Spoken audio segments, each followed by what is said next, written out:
our industry is in crisis. So it may be that crisis will be a forcing factor in changing attitudes and culture. As so many institutions struggle with enrollment, we better figure out how to be really good for students and ways to keep them engaged and coming back for more.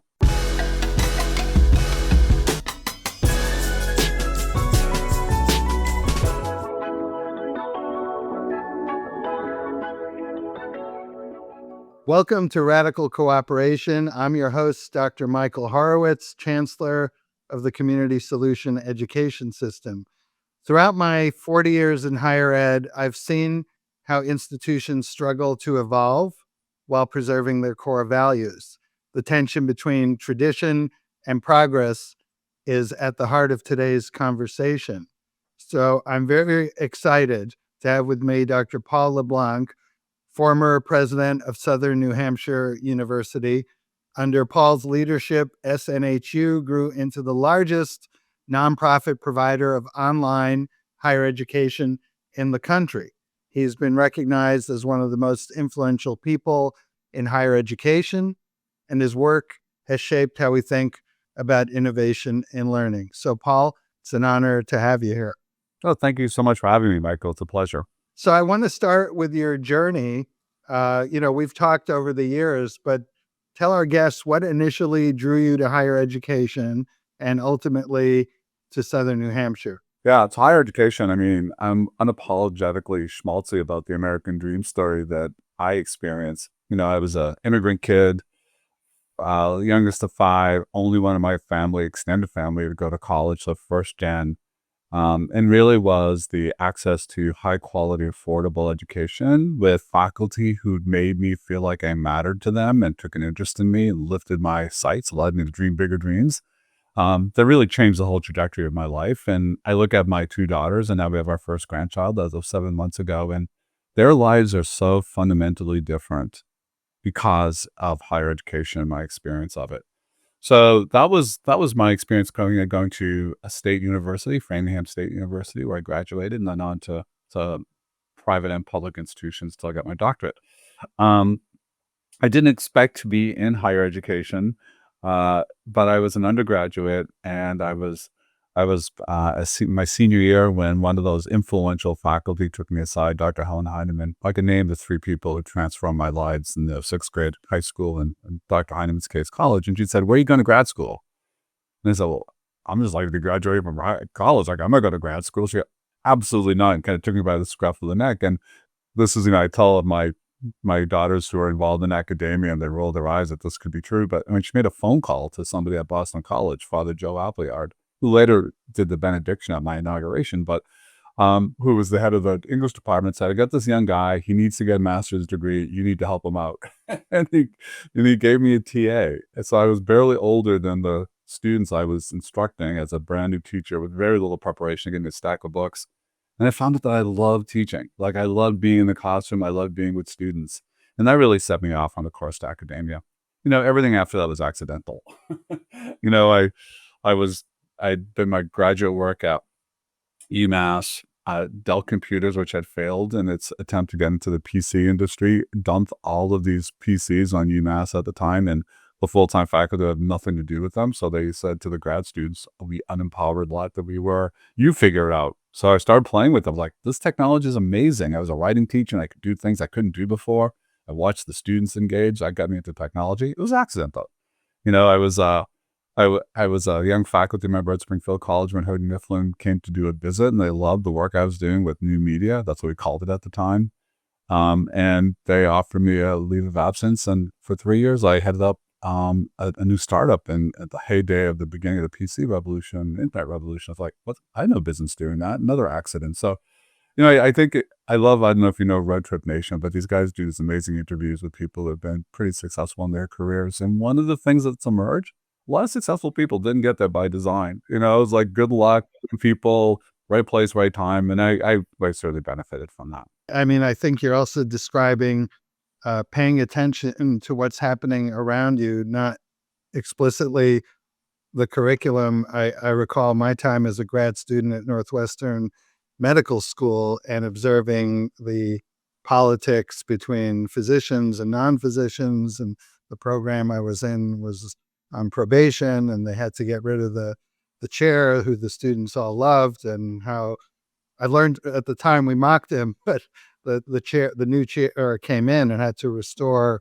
accreditation and change Yeah. the program in ways we didn't like. And years later, I told them I learned so much from how you maneuvered. Mm. So that had nothing to do with studying clinical psychology per se. Yeah. You said you yourself are an immigrant, or your parents are Yeah, immigrants? no, I was 3 when we immigrated from kind of very poor, hard scrabble farming village in the Maritimes of Canada, what some people would call sort of French Appalachia. And, a place that still didn't have running water, and so on. So there were no jobs. And it was the classic immigrant story, an uncle who moved to the Boston area and called home and said, "Hey, there are jobs here." And the whole village in some ways almost migrated down. So, lived in a big, it's funny, when my wife and I finally bought our first house, I realized it was the first time in my life that I'd ever lived in a single residency dwelling. We had always been in apartments with lots of other, even my parents finally bought a house, but it was a duplex, with my sister and her husband next door and their kids. So we were always it was a clan, it was a tribe, and it was a wonderful way to grow up. Incredible. Yeah. My parents were immigrants, and there's something, as you said, about the whole story of immigrants, their children, higher education, um, and there's a powerful energy, right, that immigrants bring to our country. Hopefully, that will continue to be honored and treasured, right? It's a painful recognition given the national debate we're having these days and what's underway. And look, we need a rational, workable immigration system, but what's happening feels unconscionable to me. But yeah, I mean, this country is built on the energy and persistence and determination of immigrants. So I know we've talked before, and you've told me that you were president somewhere before Southern New Hampshire. You know, maybe talk a little bit about that experience, the move to SNHU, and what motivated you to think about challenging traditional higher ed models at the scale of the college or university itself.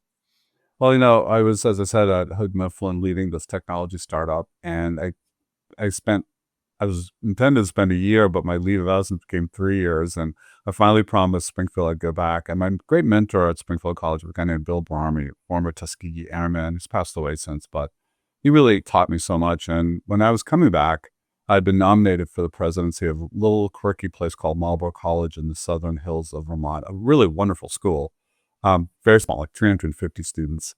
And I was 37 years old. Who the hell would hire me? No experience as a president, but I asked Bill, I said, "Bill, do you mind if I just go through the process?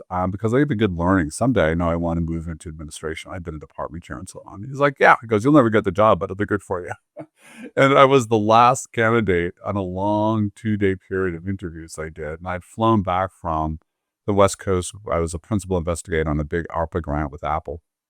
And I showered, napped, and then drove up to Vermont from our house in Massachusetts. And because I knew I was the last interview and they're going to be exhausted and deprived, I stopped and bought cookies, and they'd just come out of the oven at this bakery in Brattleboro, Vermont. And I brought warm cookies.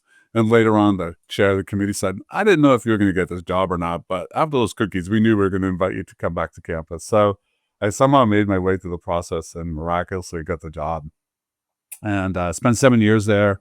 Learned a ton. The beauty of being a president of a very small college is you have to learn everything. You wear all the hats. I mean, the first thing I had to do was deal with a notice from the state saying we're going to shut down your campus because your septic field is failing, et cetera. So I was like, this is the presidency dealing with a septic field and like finding money for it. And but it was great. And it's where I did a lot of the early iterations with online learning, because I knew we needed new revenue sources, and I had been studying online. I had worked in an ed tech company at Houghton, right? I was watching this stuff, and the board gave me a leeway to do it. So we launched the first e-commerce program in the country, a master's program.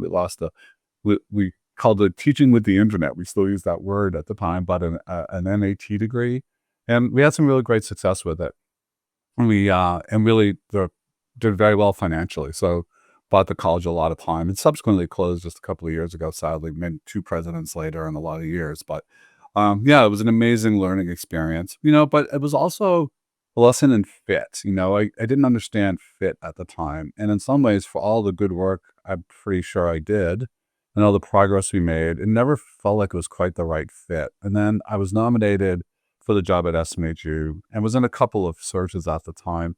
And one was a very well known, I won't say the name, but you would all know it, highly selective. I raised a lot of money at Marlboro, so that got me on the radar screen. So I was a candidate, made the pool of 8, went to the airport interview, and the committee was so big, they did 2 groups. They did, like, A group and B group, and there's a break in between. With A group, I killed it. I mean, I knew I was gonna be a finalist. Like, they were leaning in, laughing, crying. I'd done my homework. I knew I was on top of it. I had the break, and then I went into the next group, and within 10 minutes, I thought, "There's no chance in hell I'm gonna get invited." I was going down like the Hindenburg. I was going down. I'm gonna be like, "Can we just call this now? Like, this is too painful." I later turned out I learned that the first group was like the kids' table at Thanksgiving. It was like the faculty reps, the student reps, blah, blah, Yeah. blah. The second group were like the trustees, senior leaders of the administration. They didn't like what I was selling. And and in truth, they were right because I would have been a terrible fit. I like building things, like innovation. Selective institutions struggle to do those things. They did not like what I was selling, as I said. But at the same time, I went to SNHU, and I found a place that was hungry to be better. Everyone talked about we want to get to the next level. Now they define that in myriad ways. It was a place that served people that look like me when I was a college student, working class kids, first generation learners, veterans coming back, like all of that. And I felt at home. When you arrived, SNHU, a small residential college in rural or small town. No, small city, Manchester, largest city in New Hampshire, but New Hampshire's a small state, just an hour north of Boston. 2,800 students, most of them on our campus. Campus getting a little tired, hadn't had a lot of investment. My predecessor, Dick Gustafson, had taken it back from the very edge of the precipice, and did a good job in his 16 years building back some stability, enrollments, et cetera. But it wasn't robust; it was hanging in there. But it had a small online operation. And I always say that when you arrive as a new president, if you do your homework, it's like being dealt into a high stakes poker game. You get a hand. You've chosen this hand. Now you got to play your hand. And good poker players don't chase inside straights. They don't play bad cards. You play your best cards. And I thought my best card was this little online program that I could do something with because I was watching the explosion, the growth in online at the time. And online learning was still, nonprofit education was still looking down its nose at online learning. So our competition was the for-profits, and they were getting huge. And that's where I thought, could we go head to head? Could we compete with them? Could we build revenues and really take this place from stable but hanging on to being really robust? I think I remember you speaking at a higher ed marketing conference, and one of your insights was, I can compete in smaller markets and sort of start to dominate those smaller cities. I may not have the budget initially to go after New York City and Los It's Angeles. slightly different. It was, Michael, they have a good memory, but it's just slightly different. So our rollout was like, first of all, we just had to see if we could get traction in our home court, New Hampshire. And our initial efforts were really quite local. And a lot of times I said to my colleagues who will call, I say, "Hey, can you give me some counsel about launching online?" It's like, don't go national right away. Like, that's huge. That's like, it's like I'm going to go for the big leagues. Like, start where you are. And, Yeah. start where people know you, where the cost of acquisition will be a little bit more reasonable. And then we decided we had to own the NE6, which is the 6 million state. So could we be successful in Massachusetts and Connecticut and so on? And we built that over time. And then, to your memory, we said, "Hey, are we ready to take on the for-profits? Could we go national?" And we did test marketing in small cities and places where no one knew us, which is pretty much everywhere at that point. So we test marketed in Milwaukee, Oklahoma City, and, any number. And then we got enough traction to give us some conviction. And then a crisis hit at the very same time, which is the financial crisis of 2008, 9, and 10. And we were caught flat-footed. We were looking at a deficit for the first time, whole bunch of reasons why that was the case. And we had done this test marketing. We had planned to do a year of it, but we'd only done 10 weeks of it. So we didn't know if this early interest was just the low-hanging fruit. Would it persist? But it was encouraging. And I went to the board, and people on my team still remember this as a really kind of critical meeting. It was a take a deep breath moment for all of us. And we said, we're looking at, I think it was a $3 million deficit, operating deficit. For us, that was a lot. And we said, we want to spend $2 million on marketing, the television marketing in these new markets. And if we're wrong, we're going to deepen the hole we're in. But if we're right, we could dig ourselves out. And I think, if we had been wrong, I wouldn't be talking to you right now. But we had good luck. We had good success. And we went back in the January board meeting and said, we want to spend $4 million more. But we ended that year with an $11 million surplus and never looked back. And there were lots of other reasons why that was true, but that began a rocket ride. I'm struck by your humility as you tell the story. There's some insights, there's some lucky breaks, and you're listening to a lot of information coming into you before you're making the next step. Is that a fair way to? It is, and I think at every stage of our growth, part of my responsibility was to build the right team and make sure the right people in the right seats. And we had brought in an amazing guy out of the for-profit sector, Steve Hodowns. And he didn't build the model. It was an amazing woman before him, but she was great at building and designing, but not scaling. Steve came in and took over and was great at scaling.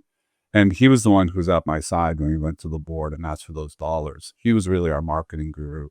And I think that was so critical. And then other factors, right? The for-profits were back on their heels at that point. The bond administration was going after them.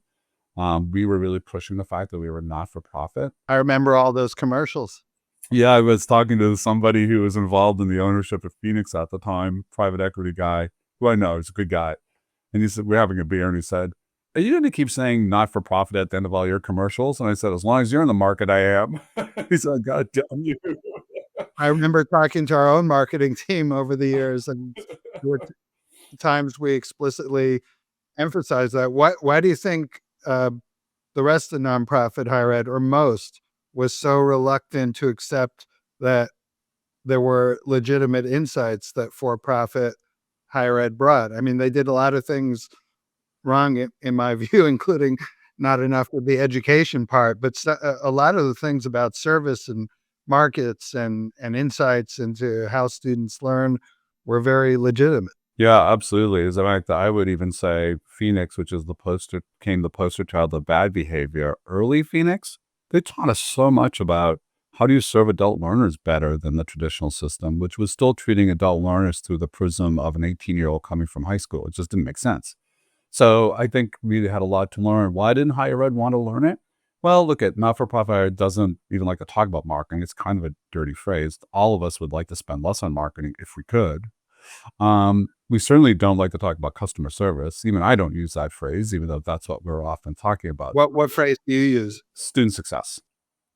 Because everyone will sign on for student success. It's hard for our students to be successful and even get started with us if we make the process of getting in so hard, like chasing down transcripts, et cetera. Like, we've got to do things where we chase those down for them. We copied Phoenix. We said, look, we'll pay the $10 fee for your transcript. You don't have to, because they're getting home at 5 o'clock. They call their old school. The registrar's office has been closed for an hour. Like, I can't we'll take care of that for you.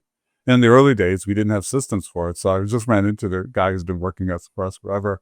And he remembers going to like 10 different post offices to get postal money orders and then sending those and getting the transcripts in, these kludgy processes. So there's a lot that had to go right. But I think getting the right team for every stage of growth. And there was a point when we had gone from, I think we were 75 million when I arrived, and now we were at 500 million. And we were growing fast. We had gone from the 50th largest nonprofit provider of online degrees in 2012. And 3 years later, we were number 4.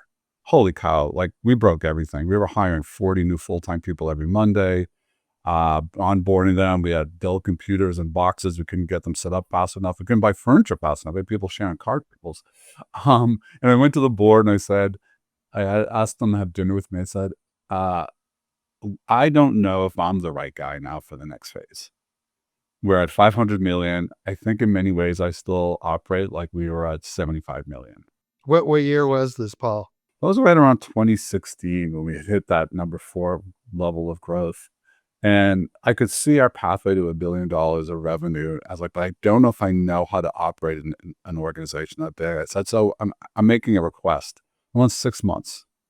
I'm going to go, I'm going to talk to smart people who know how to operate scaled organizations. And I'm going to come back and I'm going to tell you if I think I can do it for you or not. But I'd rather have me say I can't than you say I can't. And then I went out and spent a lot of time thinking about it. And that was another key inflection point where changed up our organization, changed up our team.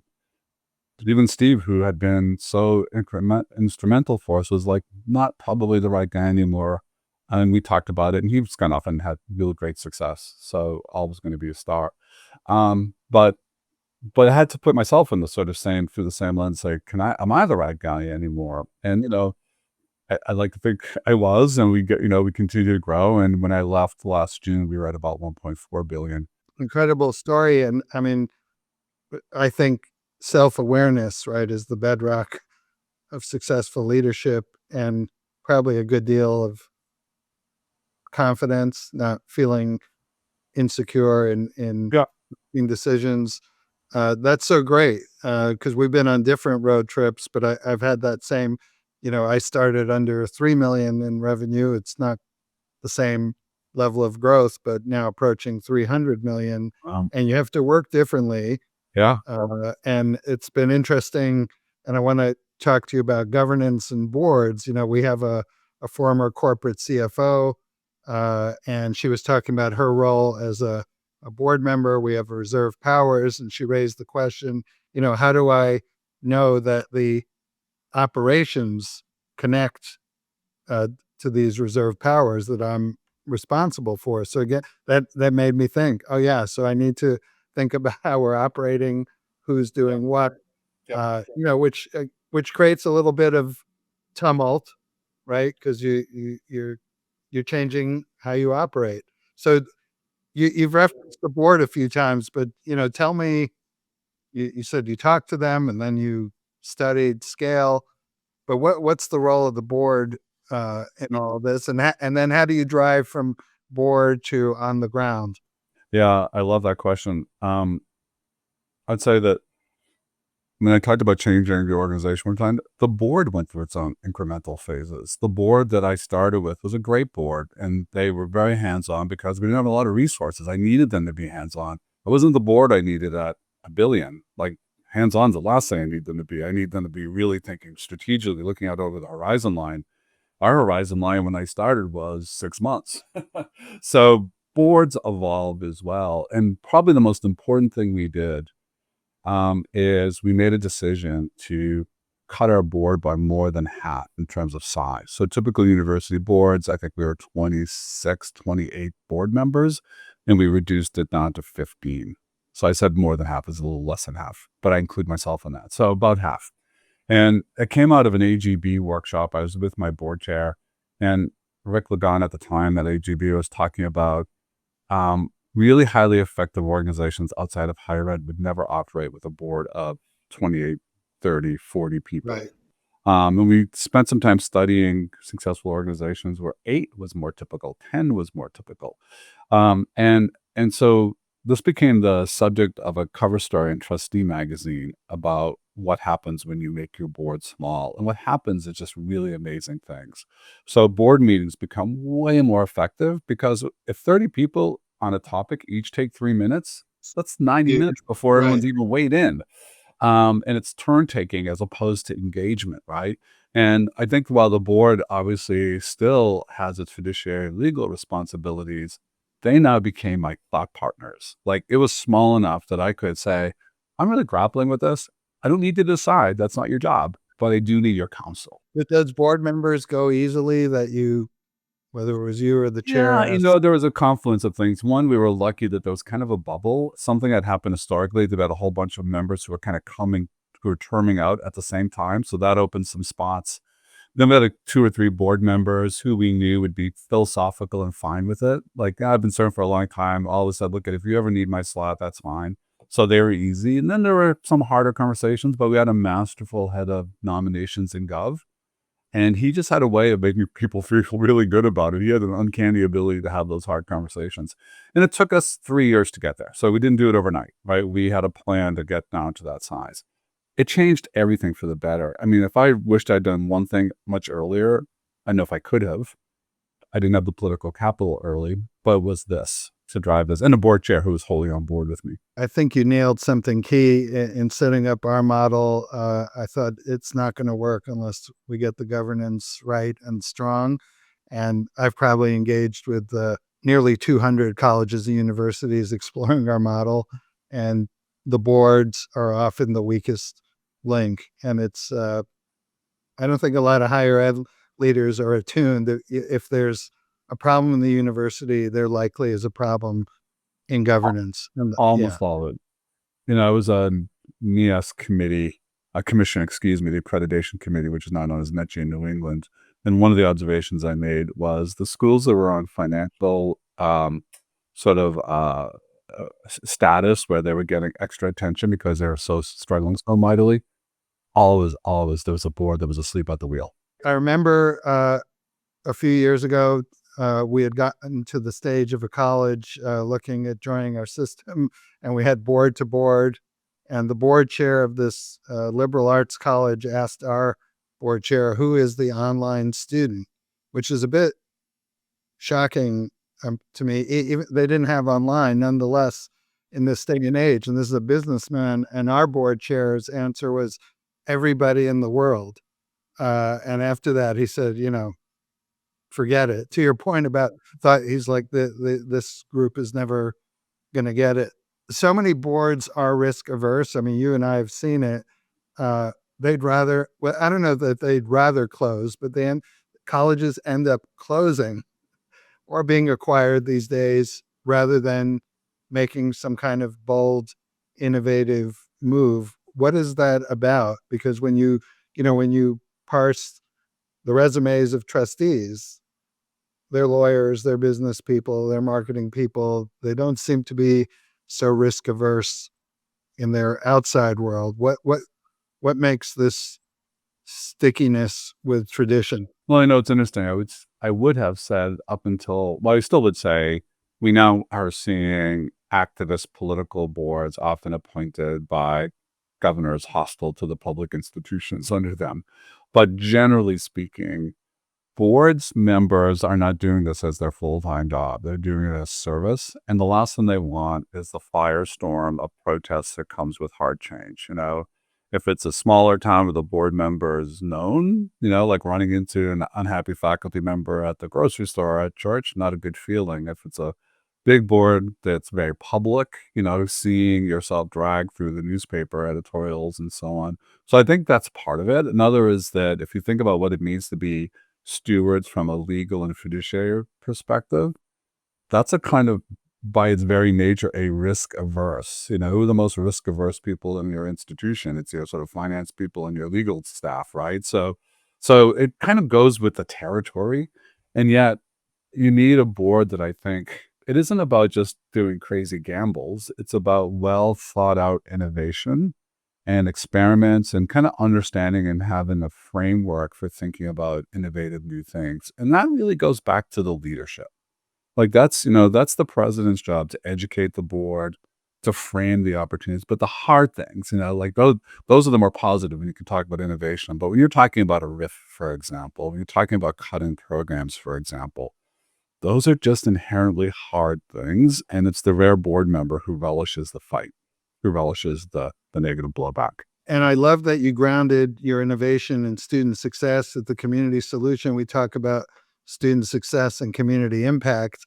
I'm going to have to think some more about how you've tied it all the way back to the enrollment process, because we've used it at, completion, graduation, retention. You're saying it starts at the very, very beginning.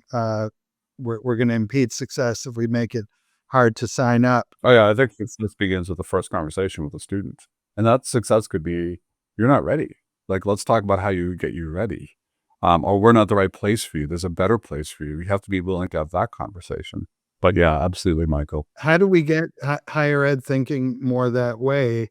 I mean, you and I grew up in various institutions where faculty were really at the center.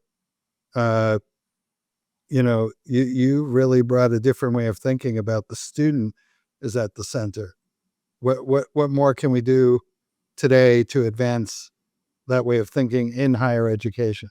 Well, I mean, our industry is in crisis. So it may be that crisis will be a forcing factor in changing attitudes and culture. As so many institutions struggle with enrollment, you better figure out how to be really good for students in ways that keep them engaged and coming back for more. So I think that's another factor in all of this. Um, I think that, you know, culture and institutional expectation go a long way. I don't meet many educators who don't care about students. Most people have gotten into the work because they care deeply about students. But then you have to look at, what do we reward? What gets recognized in your institution? And I'm using institution instead of industry because institutions vary so greatly. And the struggling ones remind me of Tolstoy's opening to Anna Karenina, which I know happy families are all alike, but unhappy families are a story unto themselves. Paraphrasing, right? Each one is different. So each unhappy institution is differently unhappy. But if you think about, I have a family member who's a young academic faculty member who loves teaching, loves his students. But as I'd say to him, it's like, if you're not getting your publications done, like it's, his great student reviews, not critical. His publishing record, critical. He's in an R1 research university. So it's like, how are you spending your time? So the incentive system really moves him away from the kind of time he'd ideally like to spend with students. But there's certainly, the great beauty of the small liberal art New England college that had no graduate programs and only full-time faculty was that faculty knew their students. Faculty could really be your mentor. So it's all over the map But essentially, the incentives aren't necessarily aligned. from institution to institution. And then, there are lots of other factors that get in the way of people giving students the kind of time they need. So if you are overwhelmed, if your classes are too big, if you have too many sections to teach, it's hard to know your students individually. When I wrote my book Broken in 2022, the first chapter is called Mattering. And what I learned in my research with psychologists and sociologists and others was that you really can't transform a life, whether you're talking about counseling or healthcare or education or K-12, if that person doesn't feel like they matter to you, that you know them, right? So what's our biggest complaint in healthcare is our caregivers don't actually know us. We hate being rushed through the appointment, 2 minutes with the doctor kind of thing. Um, and when we think about students and, what matters most to them, it's that faculty member typically, but can be a staff member or a coach who really makes them feel like they matter. And that's been always the secret to SNHU's success was actually our coaching model, our student advisor model, because, you go from class to class, teacher, faculty member to faculty member, but we gave you an advisor who was with you for the whole of your journey. You had that sense that this person's in my corner. When my confidence is flagging and I think, why did I think I could go back to college? It's that person that conversation is going to keep me going. And when someone says, I'm so scared of stats, I knew this is going to be my killer course, maybe I shouldn't be here. Like, okay, let's get you the help you need. We can get you through this. I'm with you. That is critical. You're very humanistic ideas. Absolutely. And Broken, when I wrote it, looked at other industries and the innovators who were really moving the dial on success, whether it was healthcare or counseling or drug addiction or more, were using coaching models at their heart. So they were using technology to scale, but they understood what was the most important human relationship in this work and how do I hold that ground sacred while I scale the hell out of everything else. If we think about reaching more of the millions of students with some credit, no degree, whatever we're calling it, the new majority, working adults, or do you think that coaching model, that mattering is at the heart of it? Yeah, it's exactly and that's who I had in mind when I wrote that book. It's who SNHU serves, right? So many of our students, 65% come with credits, often come with debt from other places, often come doubting whether they can be successful, but now feeling some kind of urgency or pressure, a better job, better able to take care of their family, whatever, but they need this credential. So yeah, the coaching models, the most moving moments, Michael, at graduation, and thousands of graduates come into Manchester every spring and fall because they're big. We have a lot of graduates. The most moving moments are when students meet their advisors physically for the first time. They've seen each other a million times in Zoom calls, etc. But that moment where I get to thank you personally and give you a hug, it's amazing. Because these are the people that get them through. And that's a human thing.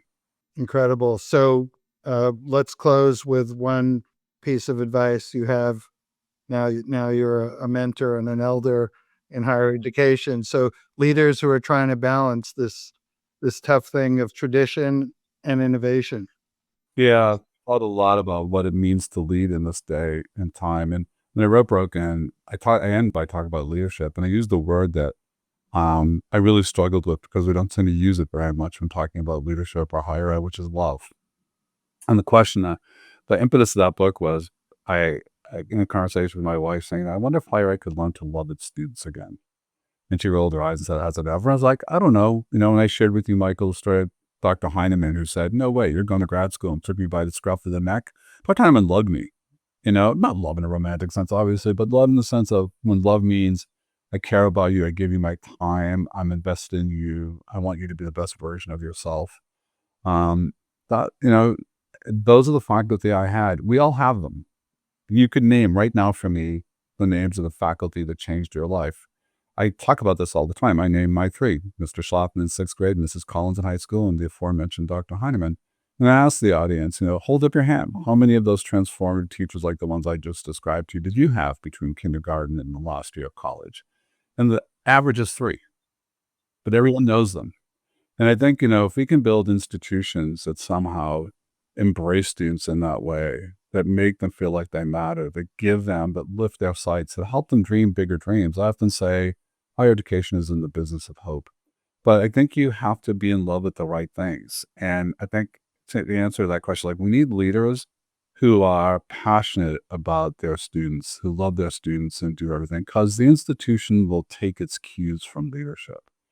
My one lesson, and it's not that I believe in necessarily top-down hierarchical leadership, but I've never known a business unit or a division or an organization that didn't in the end take its cues from the person leading it. It can be a little group, a little team of 6 people down here. It can be the whole institution. So I think that's the first piece. I think the second is we live in such an uncertain time, the world being upended by AI and just all of the turmoil that's going on, almost predictably in some ways. We could talk about why I say that.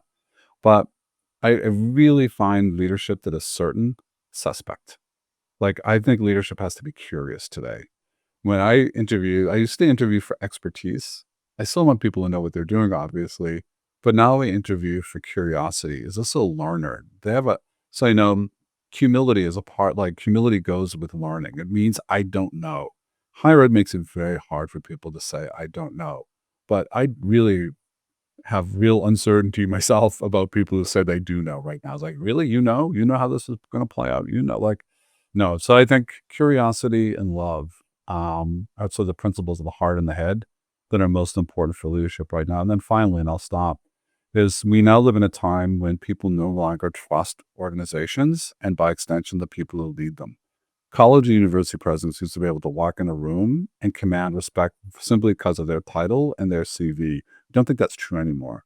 So I think the place that one has to lead from now is authenticity. And we've heard it from people like, Trump supporters who say, well, I don't like the way he conducts himself, but he is who he is. I know he's being authentic. I don't trust politicians now. And I think right now, what institutions need from their leaders is authenticity. It's actually the only way to garner respect. Well, as I suspect that I've learned a lot from you today, your humility, your innovation, and you closed on curiosity, love, and authenticity, which is really, really phenomenal. I recently talked to an HR leader of a big company, and he said the only thing that really matters is learning agility. Yeah. People, to your point, people think it's about knowing this or that, but if someone can learn, is willing to learn, things move so fast. That's what has proven to be successful. So Yeah. Well, thank you, Michael. It's really been a pleasure having this time with you. I really appreciate it. Well, to learn more about today's podcast, I invite you to connect with Dr. Paul LeBlanc and myself, Dr. Michael Horowitz, on LinkedIn, as well as to read Dr. LeBlanc's books, which are fantastic and really give us important insights about higher education today. For more insights into radical cooperation, subscribe to the podcast and follow me, as I said, on LinkedIn. And thank you very much, Dr. Paul LeBlanc. Thank you, Michael.